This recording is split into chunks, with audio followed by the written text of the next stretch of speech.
your daughter's birthday? We won't be there. We've got brunch plans with influential friends. Dad texted. She was turning 6.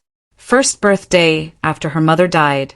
Can you imagine the gut punch of seeing your own parents' perfect, smiling brunch photos pop up on Facebook, all while your 6-year-old daughter, still grieving her mom, is waiting by the window for them to show up to her birthday party? That day, I finally realized some family bonds aren't just broken, they're actively shattered. And it made me wonder, how far would you go to protect your child from that kind of heartbreak? I was there, holding the cake knife, frosting smeared on my forearm, 6 pink candles already lit like tiny, brave flags. My daughter, Leia, stood on a kitchen chair in her little purple dress, cheeks shiny with excitement. All week she'd asked, "Is Grandpa coming?" And every time I said yes, because the alternative, it just felt too cruel. Then my phone buzzed. I almost ignored it, my hands full, my head full of Leia's happy chatter. But the message preview filled the screen anyway. Dad, your daughter's birthday. We're not coming. We have brunch plans with important friends. Important was in all caps, like Leia's first birthday without her mother was just a scheduling conflict. I stared at the words until my throat tightened. My hand shook so hard the cake knife tapped the plate. From the living room, I could hear Leia. She was rehearsing her thank you for coming speech to her stuffed bunny, practicing in the mirror, wanting to get it just right. "Daddy," she called, her voice soft. "Can we put a plate out for Grandpa just in case?" I swallowed, forcing my voice to work. "Yeah, baby," I said. "We'll put one out." Right then, my friend Nora rang the doorbell, balloons and party hats in hand. And that's when I saw it, my parents' Facebook post. Mimosas, smiling faces, eggs Benedict. My mom's caption, "Brunch with the best people. Feeling blessed." I stood there, phone in hand, frosting drying on my skin. Leia's hopeful questions echoing in my ears. I should have known better. But grief, man, it makes you stupid in a very specific way. It makes you keep trying with people who've already told you exactly who they are. I'm Kevin. I was 38 then. Restaurant owner, widower, a word that still felt like it belonged to someone else. Leia was turning 6. My wife, Megan, had died 9 months earlier of fast illness. Hospital lights.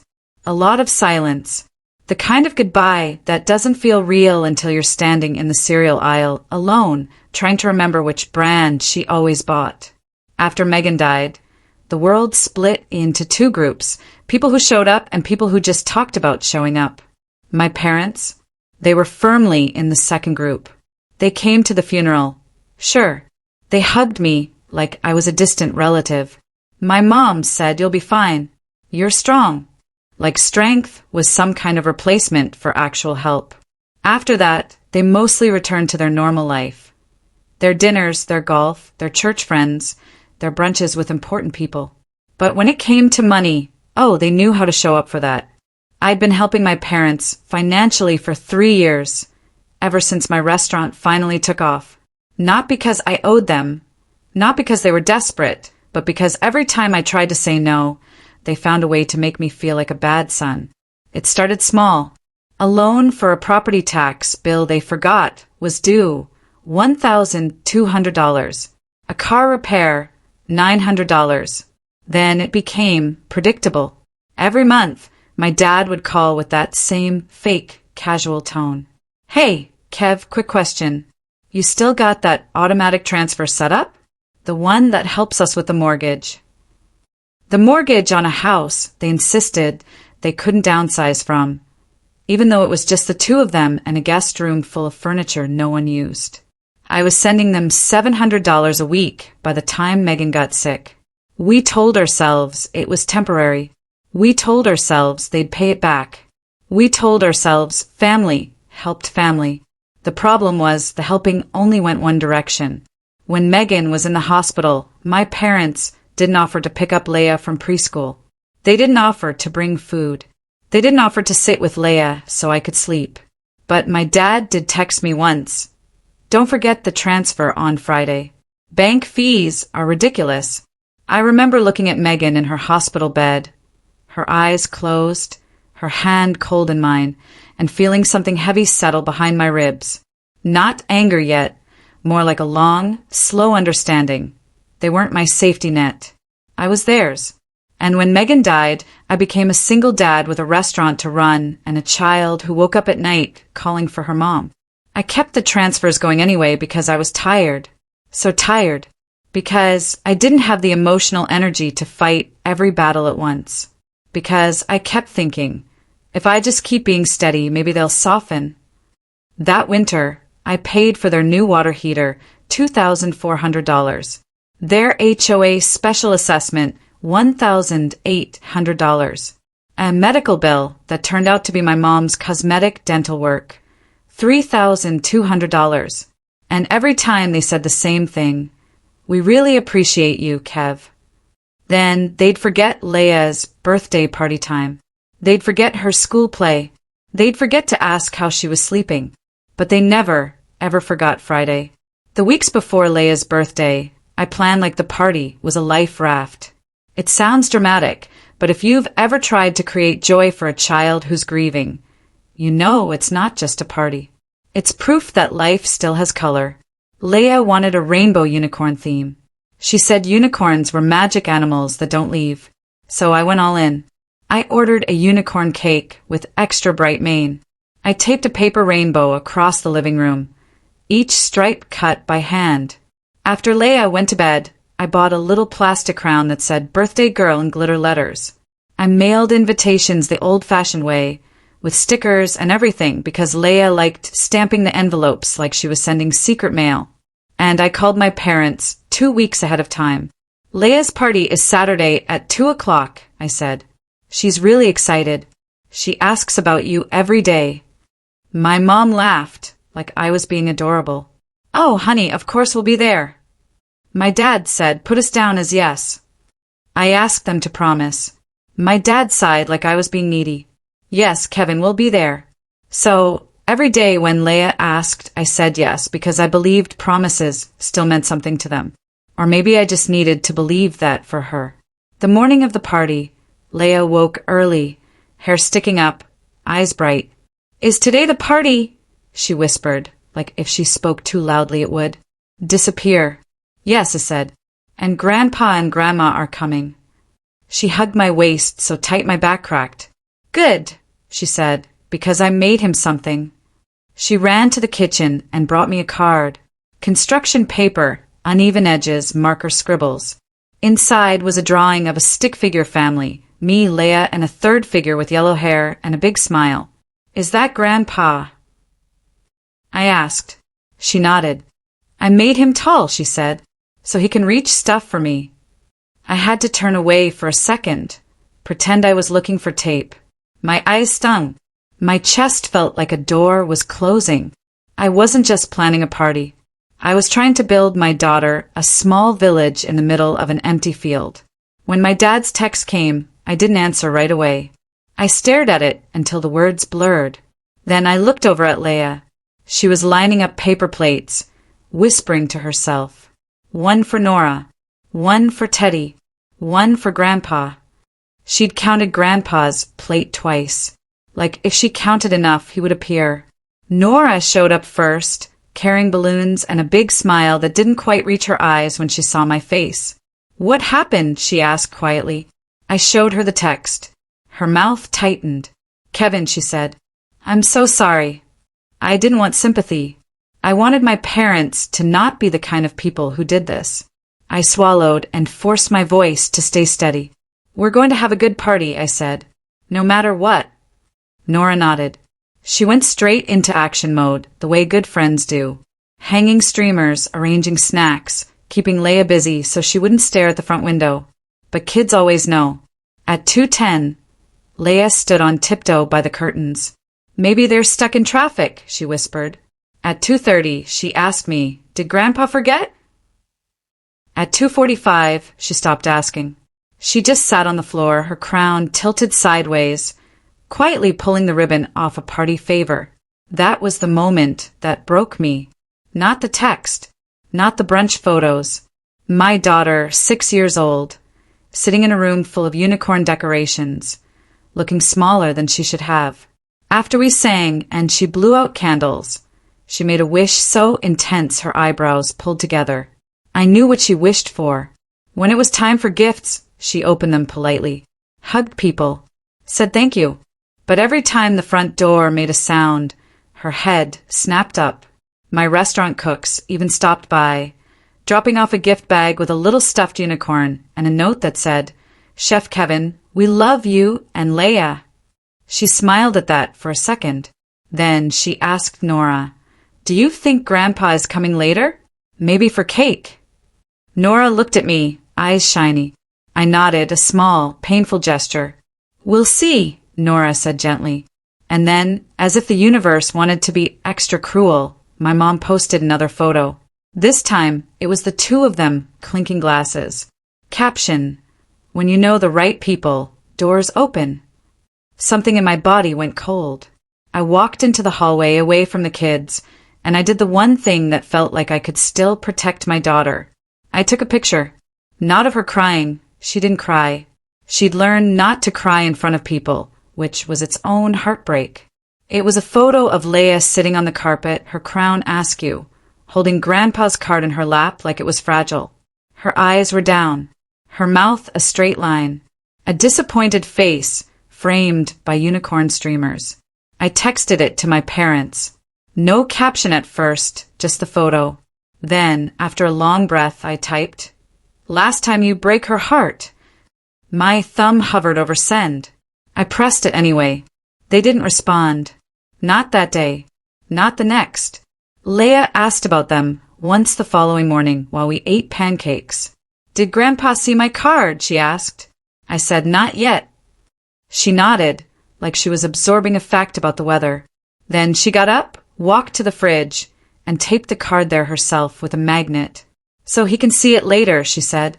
That card stayed on the fridge for weeks. The corners curled. The marker faded a little. My parents still didn't call. But the Friday transfer went through, like always, because I hadn't stopped it yet. Because part of me still lived in the old pattern. Keep things stable. Keep them happy. Keep the peace. Maybe they'll be nicer. That Friday night, after I put Leia to bed, I opened my banking app and stared at the outgoing transfer. $700. A weekly payment to people who couldn't make time for their granddaughter's first birthday after her mom died. Disgust rose in my throat, sharp and bitter. And I thought of Megan. I thought of her last week, how she had whispered to me, "Don't let them use you, Kev." At the time, I just nodded because she was dying and I didn't want to argue about my parents with her in a hospital room. But now, alone in my kitchen, I heard her voice like she was sitting across from me. "Don't let them use you." I stared at the screen until my hand stopped shaking enough to tap. Not a dramatic move, not revenge, just a clean, quiet decision. I turned off the automatic transfer. The app asked, "Are you sure?" I clicked yes. Then I went one step further. My parents' mortgage payment was linked to my business line of credit because my dad had accidentally missed 2 payments 2 years earlier and begged me to help, temporarily. I'd been paying it ever since, pretending it was a short-term thing. I called the bank the next morning. "I need to remove my account from any automatic payments connected to my parents," I said. The woman on the phone asked for verification, asked if I understood this would cause missed payments. "Yes," I said calmly. "I understand." She emailed me confirmation forms. I signed them digitally. Then I opened the shared house projects account my dad had talked me into co-managing when they wanted to redo their kitchen. There was about $18,000 sitting in it, money I'd put in over time. I transferred my portion out into my business savings. Not stolen, not hidden, just no longer available for them to spend like it was theirs by default. When I finished the account, balance looked different. It looked like reality. I stared at the confirmation screen, feeling something like grief, but cleaner. And I whispered to no one, "Okay." The fallout started within hours. My dad called first. 3 times. Then a voicemail. His tone was casual at the start, like he was calling about the weather. Hey, Kev. The transfer didn't come through. Probably a bank glitch. Give me a call. Then another voicemail, less casual. Kevin, we need to know what's going on. We have things scheduled. My mom texted, like she was starting a conversation about brunch. Mom, sweetheart, did you change something with the payments? Your father is worried. Then finally my dad's real voice came out. He called again and left a voicemail that wasn't pretending anymore. Kevin, this is not the time to play games. We have obligations. I don't know what you think you're doing, but you can't just pull support. We're your parents. There it was. Not. We're sorry we missed the party. Not. How is Leia doing? Not even. We feel terrible. Just. You can't pull support. Like I was a utility company. Like my role was to keep their lights on while they forgot my daughter existed. I didn't answer. Not because I was being dramatic, but because if I answered, I knew I'd get dragged back into the old dance. Guilt. Excuses. Promises. Nothing changing. Instead, I texted one message. I won't fund a family my daughter isn't part of. That was it. Short. Clear. Then I put my phone face down and went to work. 2 weeks passed. My parents didn't ask about Leia. They didn't mention brunch. They didn't apologize. They did, however, send me a spreadsheet. A literal spreadsheet. My dad emailed it with the subject line, House expenses you're responsible for. I opened it in the back office of my restaurant, between inventory counts and payroll. It was a list of things they believed I should pay: mortgage, utilities, holiday hosting fund, country club dues, my mom's health supplements. At the bottom, bolded, it said, Total weekly support needed, $900. I laughed once, a sharp, humorless sound. Then I closed my laptop. That night, Leia crawled into my bed, clutching her bunny. Daddy, she whispered. I miss Mommy. I held her until she fell asleep. Then I lay there, staring at the ceiling, thinking of my dad's spreadsheet. And I knew something important. They weren't just careless. They were entitled. They had replaced love with invoices. Christmas came faster than I wanted it to. Leia's first Christmas without her mom. I tried to make it gentle. We put Megan's favorite ornament on the tree first. A tiny glass star. Leia held it carefully, like it might break if she breathed wrong. We baked cookies and left 3 out on a plate. 1 for Santa, Leia said, and 1 for Mommy. I swallowed and said, okay. We went to my restaurant on Christmas Eve afternoon just to say hi to the staff and drop off little gift cards. My team adored Leia. They treated her like she was precious, not inconvenient. My sous chef, Marco, bent down to her level and said, You excited for Christmas, Princessa? Leia nodded. Then she hesitated and asked, Do you think Grandpa will come to Christmas? My chest tightened. I didn't lie this time. I don't know, I said softly. But you and me, we're going to have a good Christmas no matter what. She looked at me for a long second, like she was deciding whether to believe me. Then she nodded once. Okay, she said. Can we make hot chocolate? We can make a whole lake of hot chocolate, I said, and she smiled. Christmas morning, we stayed home. Just us. Pajamas. Cinnamon rolls. A quiet kind of joy. I thought maybe my parents would leave us alone. I was wrong. At 3:17 p.m., while Leia was on the floor building a Lego unicorn stable, there was a knock. Not a friendly knock. A firm, familiar knock like they owned the door. I opened it, and there they were. My mom in her winter coat, holding a gift bag. My dad standing behind her with his jaw tight. And both of them were the same expression. Not apology, not regret, but expectation. My mom stepped forward like nothing had happened. We decided to stop by, she said, because family shouldn't stay mad. My dad looked past me into my living room. Where's Leia? He asked, like he was checking a box. Leia peeked around the corner. bunny tucked under her arm. Her face lit up for half a second. That automatic kid hope. "Grandpa," she said. Then she glanced at my face, and the light dimmed. She was learning to read rooms. My mom held out the gift bag. "Come here, sweetheart," she said in a sugary voice. Leia took 2 small steps forward. She didn't run. She didn't fling herself at them. She just stood there, cautious, like a kid approaching a dog that had bitten her once. I watched my dad's eyes flick to the tree, then to the wrapped gifts. "Kevin," he said low, "we should talk." My mom sighed dramatically. "You've made this very difficult," she said. "We've been embarrassed. People are asking questions." There it was again. Not "we hurt Leia." Not "we missed something important." Just embarrassment. My daughter stood between us, clutching her bunny, and I realized this was the exact crossroads moment. If I let them in, they'd learn nothing. They'd do a quick visit, take photos for Facebook, and walk away feeling like they had fixed it, while still expecting money next week. If I didn't let them in, they'd punish me with guilt and anger. But my job wasn't to protect their feelings. My job was to protect my kid.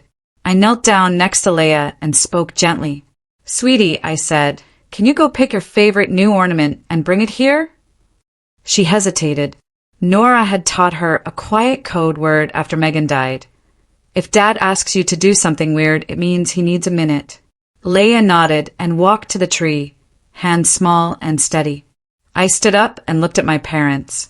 "We're not doing surprise visits," I said calmly. My mom's smile wobbled.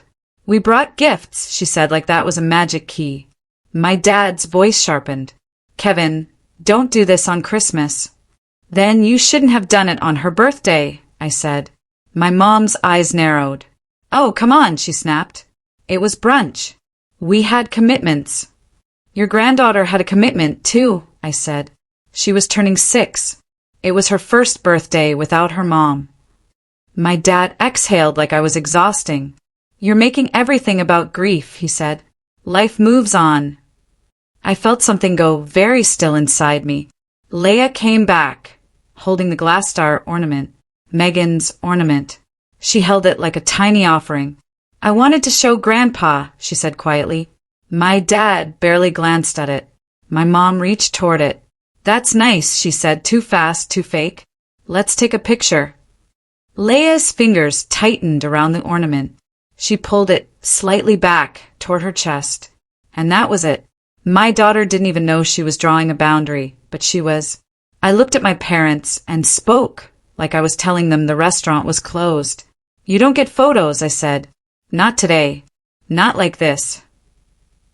My mom's face hardened. "So, you're punishing us," she said. "No," I said. "I'm protecting her." My dad stepped forward, anger finally leaking out. "You cut us off," he said. "You humiliated us. And now you're acting like we're monsters." I kept my voice even. "I stopped paying for you," I said.